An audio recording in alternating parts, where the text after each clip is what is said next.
Hello, this is the Chart Profit video. Approaching 2 hours into the trading day on Friday 15th of December. This from the pre-open today. We're looking at the Emini SP. We're now following the March contract. Pre-open on Monday. I wrote that the Emini price action is still positive even in the short term. Once again we've seen a minor point of control emerging, this time at 26.24 down here. On Wednesday the 6th, you can see it here. There was support at that level and the Emini rallied from there. That's one definition of an uptrend. So I said here, a new point of control emerges even on the minor time frame. Price finds support and then rallies. Did mark aggressive selling yesterday on the day frame, but as I said, pre-open today in the day frame, that is an indication of weakness, but the value area was printed entirely above 26.24, the minor point of control. So on the longer time frame, that selling can be classified as reactive selling, and the first real sign of weakness would be a value area printed below this level, 26.24. And if we look on the pulse chart, price oscillator at the bottom here remains above zero, which is trend up. We've just seen a little dip here, some momentum maybe it's just turned down. The breadth indicator in the middle here for New York is still positive, so it's still a pretty healthy looking pulse chart. But we have seen recently here and here just first indications of significant selling on the profile, that being the first time since back over here in August. When the buyers are in control, it's actually a positive thing to see sellers making a mark. The buyers can then find out how effective that selling is. You can see here the aggressive buying exceeded the high of the aggressive selling day, and that's healthy. You can see from back over here in August when the significant buyers first emerged after this correction here. You can see that as the pulse chart improved beyond this point, started to turn green, none of the lows of these aggressive buying days were effectively tested. So when the pulse chart has a healthy look about it, a green look about it beyond this point, you can see that it's these green buying days that are kind of effectively reinforcing the trend and reliably indicating higher. First sign of a problem will almost always be a red effective selling day.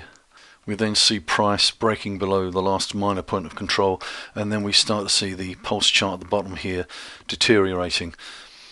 And as I said on Monday, that hasn't happened yet.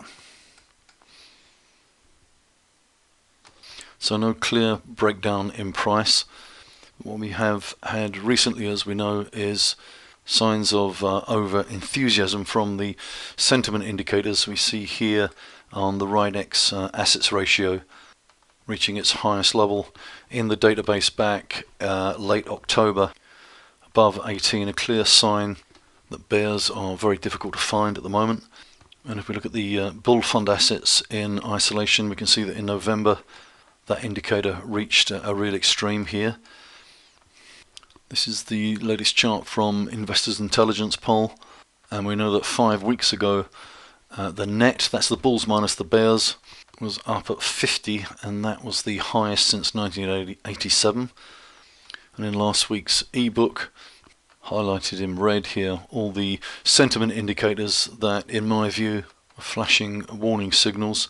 This one here in green, the exposure index, that reached a level of 49.76 3 weeks ago. That was the lowest level since May 2016. So that one's, well, was an outlier, actually indicating higher from a contrarian perspective.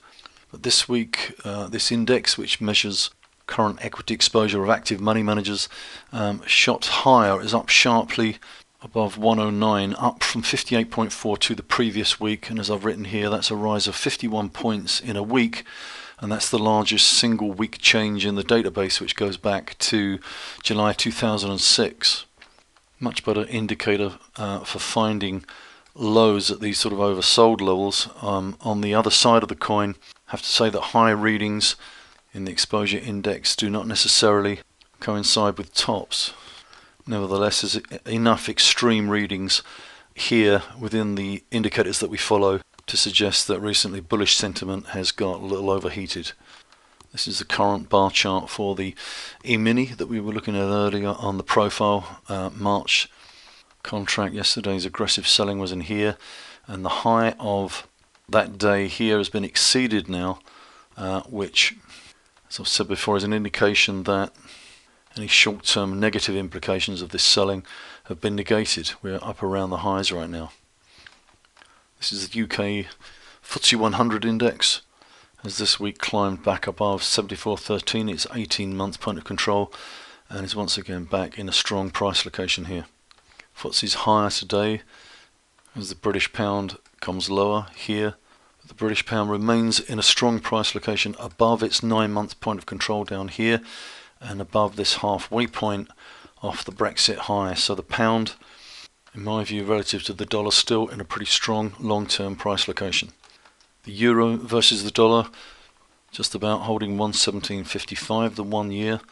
So as I speak, just about hanging on to that strong location as well. Dollar yen, I've been calling a key chart in the pre-open analysis for a while. We've been watching this major level, the major point of control at 113.70 here. And I said that price printing time above that level would put this chart in a strong position. You can see actually, once again, we had effective resistance at that level. Here's the more minor 2-year but still important level here, which provided support, and it's, to me, a breakout one way or the other relative to these two levels that would indicate the next directional move for this chart. And here's the dollar index finding support this week at the 8-month at 93.46. Price printing time below that level would indicate further weakness, but as I've been saying for a while, if there's a major change of trend coming, if this is actually a base down here and the dollar index is preparing to move higher, that long-term change in trend would not be confirmed until we see price printing time above this level, 95.50. This is TLT, the T-bond ETF. To me, it remains in a strong price location. Quick review, we know the major point of control was down here, and we found support twice here. As the chart rallied, the major migrated higher to 119, and after that we held that level. Following that, from these lows here to this high, there was a retracement here back down to the half-range support and a rally. The 10-month moved higher to here, 124.40, and then we found support here and what looks like a higher low at that point. First indication of weakness here would be price printing time below 124.40, as long as that 10-month remains at that level. As I've been saying for a few weeks now, this still looks like a pretty strong chart. USO, the oil ETF, the major, just recently moved to 11.41, gives us a very close level to reference. Currently the chart is still kind of oscillating around that level. I always look for a lower high or a higher low above a migrated point of control to kind of tip its hand. The migration of a major point of control on a chart will often precede a major directional move, but at the moment we're still oscillating around that value level. As I said, best course of action is to wait for some indication like this. And finally gold, this is GLD, the gold ETF. The major moved a little bit higher recently to 120.90. Actually did it right in here. Price currently printing time below that level, so this is a weak price location for GLD. Be interesting to see if the major moves back down to where it was before, around 119. But currently I'm calling this a weak price location, therefore not a strong chart. Price back above 120.90 would change that. Okay, that concludes. Once again, I wish you a good weekend and thank you for watching.